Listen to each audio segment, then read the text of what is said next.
मेरे प्रिय साथियों, ध्यान दो। जीवन एक नदी है और धर्म उसकी नाव।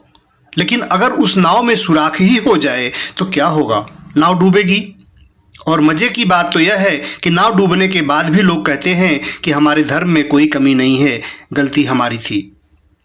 धर्म एक पुल होना चाहिए, किनारे से किनारे तक पहुंचाने का माध्यम होना चाहिए। लेकिन जब यह खुद ही एक जंजीर बन जाए, जब यह खुद ही आपको बांधने लगे, तो समझ लेना कि नाव में सुराग हो गया है। देखो, जब बच्चा जन्म लेता है तो क्या उसे कोई धर्म पता होता है? नहीं। धर्म बाद में सिखाया जाता है। और सिखाया कैसे जाता है? डर के माध्यम से। अगर तुमने यह नहीं किया तो नरक में जाओगे, अगर तुमने यह किया तो स्वर्ग मिलेगा। क्या यह कोई प्रेम का संदेश है? नहीं, यह सौदेबाजी है। धर्म सौदा नहीं होना चाहिए। यह तो आनंद का, प्रेम का, ध्यान का द्वार होना चाहिए। लेकिन भय ने इसे भ्रष्ट कर दिया है। धर्म तो जीवित अनुभव होना चाहिए, लेकिन हमने उसे किताबों में बंद कर दिया है।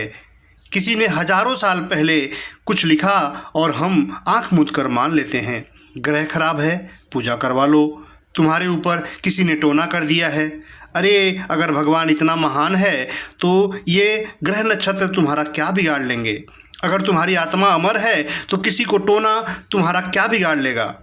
लेकिन नहीं, आदमी सत्य नहीं खोजता, उसे सिर्फ अंधविश्वास चाहिए जो उसे मानसिक सुरक्षा देता हो। साथियों, धर्म को बाहर मत खोजो, वह तुम्हारे भीतर है।